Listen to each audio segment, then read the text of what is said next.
Hello mga Marites, good morning. Sama ko ngayon sa field trip. Ayan, pamangkin ko, kaya ako nakasama dahil sa kanya.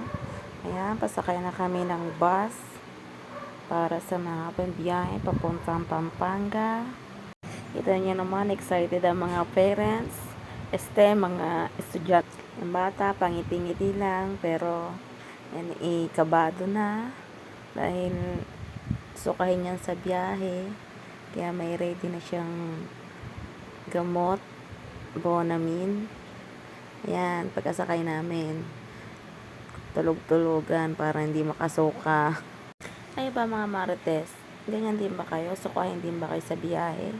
Comment nyo nga kung kayo palasuka din. Tapos habang nagbibiyahe kami, ayan, mayroon kaming tour guide na papalaro para hindi maboring yung mga estudyante. Yan, pinakanta si Kuya Buboy na ano niya yung mga estudyante, pinakanta. Ayan siya, sabi ko sa kanya, sumali siya para hindi siya masuka, mga Marites. Ikaw makipagmaritisan ka para ikaw less suka. Ayan, nakipag-cooperate naman siya dyan. Kanta-kanta sila. Habang kumakanta sila ng Twinkle Twinkle, pero may ano naman yan, parang may aral din. Parang inano nila sa number para sa math. Yan. Magaling yung tour guide namin na yan kasi may price yan habang nagpapa games din yan. Yan, may price na candy. So after nga yan, stop over kami sa may gasolinahan. Bumili kami ng food ang Marites nyo at baka magutom.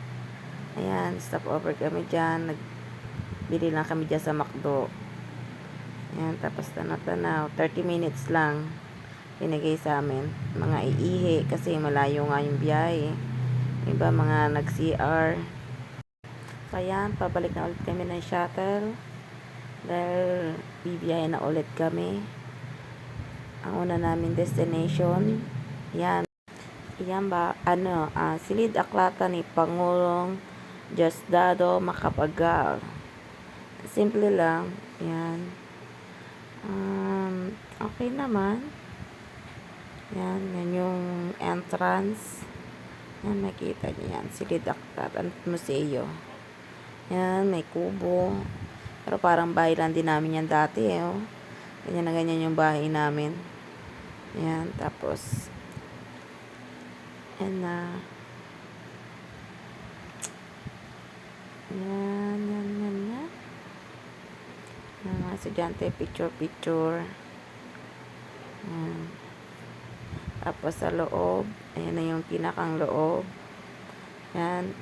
Pag masok ka sa loob, may nag-tutor. So, ayan. Ayan yun sa first floor.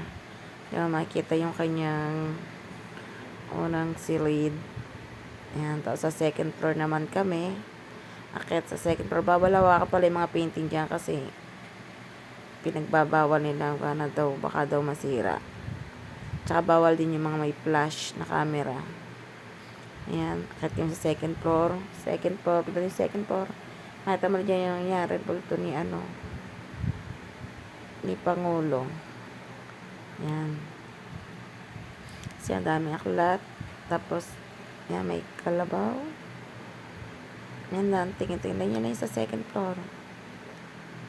Ganyan lang siya kalaki. Tapos, yan, maraming mga, yan. Inupan yung pinakang opisina yata niya yan. Ayan. Yan, tapos picture na lang kami dyan. Aking pamangkin. Salamat sa inyong panonood, mga Marites. Paalam.